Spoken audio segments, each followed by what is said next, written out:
Hey guys, welcome back to my channel. My name's EJ Marino and this is About Last Night, the show where I talk about the movie I saw last night. And we're jumping right into an ocean-themed episode. Yes, I am talking about the new film, Aquaman.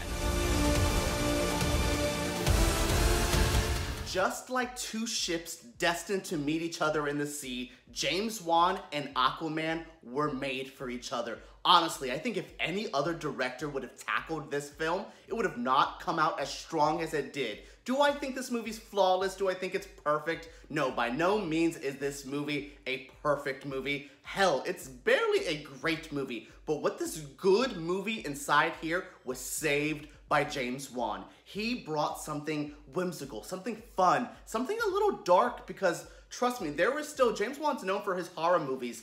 There is some horror in this movie and I loved that. But for the most part, my overall feelings, this movie was just okay. It has everything it should. It has a good adventure plot. It has some fun characters, great action scenes, but there's something that feels hollow. There's something that doesn't feel as original as some of the other DC movies have. I think they've always been such a strong, unique brand. So to see this movie that feels a lot like a Disney movie, that feels a lot like a Pirates of the Caribbean, or one of the early Marvel like origin story films, this is where I'm a little conflicted because what's here is good, but I just feel like they're trying to be somebody else and not their true selves. It's like that one best friend who like gets really goth in middle school and you're like, oh, this is cute, I'm happy for you, but it's not them. They're just doing a phase. This feels like a phase for DC. This feels like they're like, cool, on our way back to what we want to do, we'll stop here, grab a couple people along the way, and then hopefully they don't leave us later.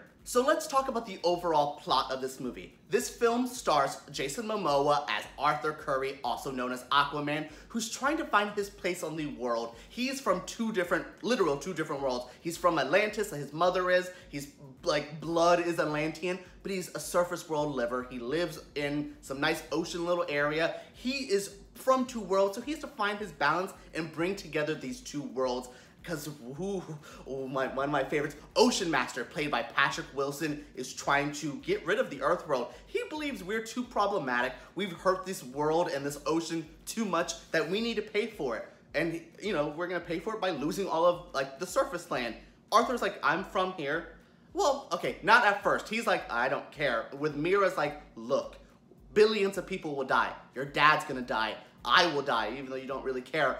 You're going to die. You have to do something. So, you know, with some convincing, Mira gets Aquaman to go on this journey for his, like, this mythical trident. And that's a really fun, basic plot. Then we start throwing in other elements where I'm like, ooh, no, let's go back to this trident mission. Let's go back to this trident mission. That was one of my only story complaints is every now and then we would veer off into another path and I'm like, no, let's go back this way. This was the good side. This was the good story to focus on. Oh, we're doing this now. If I was going to compare this movie to anything, this really reminds me of the first Pirates of the Caribbean. That fun swashbuckling adventure, seeing ourselves on the open sea and having all fun with all the water, all the aquatic stuff. We had a kraken later on, and we had pirates, literal pirates. It was so cool to see. That's what this reminds me of.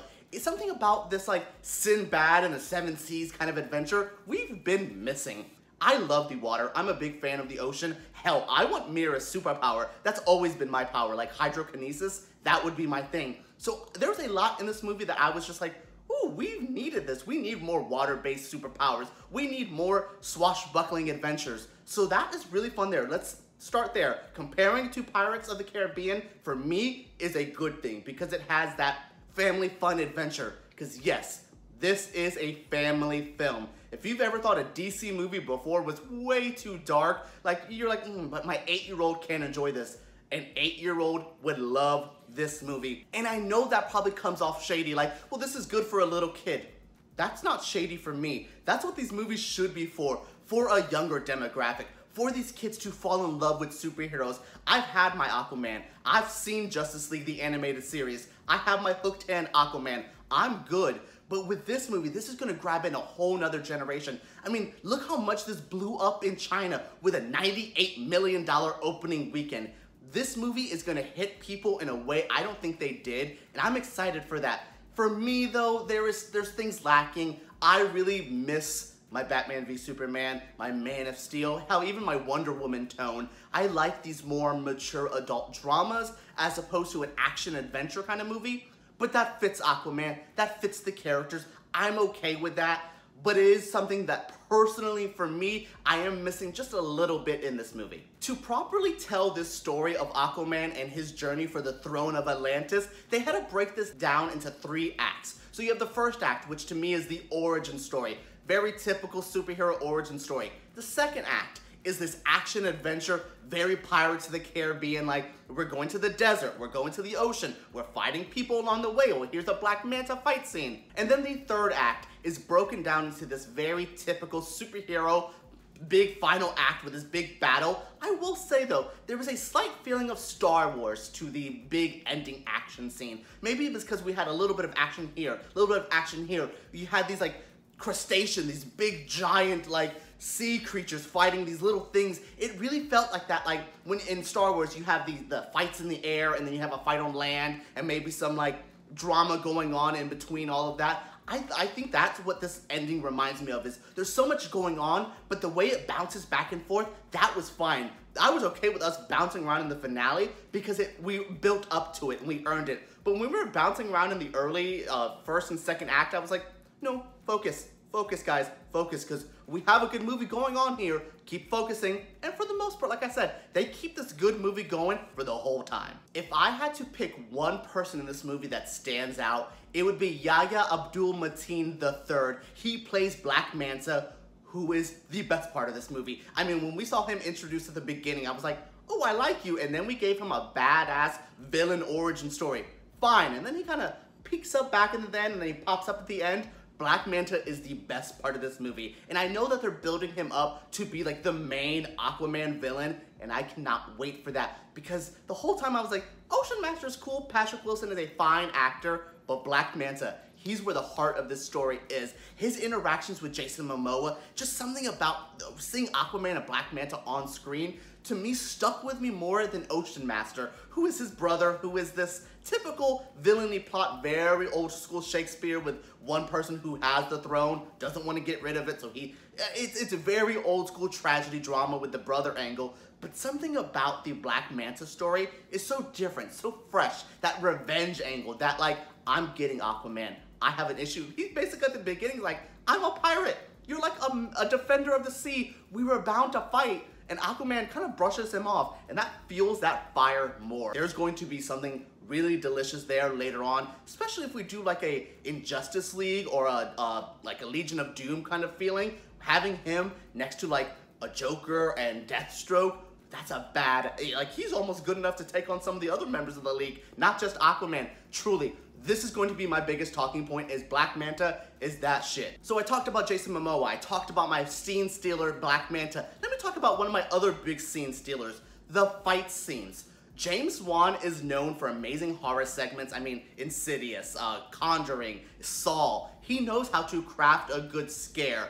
But what he did with the action scenes in the movie, the way he zoomed, the way the camera moved around things, the way he directed his talent to work around with his cinematographer, everything worked so well in these fight scenes. Hell, they even made Nicole Kidman look like a believable badass action woman. What? Like, this movie has such amazing action scenes, such good, grandiose fight scenes at the end. I mean, that whole aquatic battle is gorgeous to see. How even the first fight in the submarine with Black Manta and Aquaman was awesome to see as well. Everything looked so good in this movie. Truly, if they would have just tweaked some minor story issues, maybe just left out a couple of jokes here and there, this would have been a perfect movie for me. This would have been that swashbuckling adventure we've been waiting for, but this is the one you've been waiting for, maybe not me personally. So that is it for my review of Aquaman. I'm just gonna get into a spoiler review later on, a little bit closer to the date. We are still far removed from the Aquaman release date. We'll talk about that when I actually break down Aquaman fully. But what did you guys think of this review? Let me know down in the comments below. Let me know what your feelings are of Aquaman. If you've seen it already in one of the advanced screenings, let me know your thoughts. If you haven't seen it, do you want to see this movie? Let me know down in the comments below. Give me a thumbs up if you did enjoy. Subscribe to my channel because I make videos like this every single week. And thank you for tuning in to another About Last Night.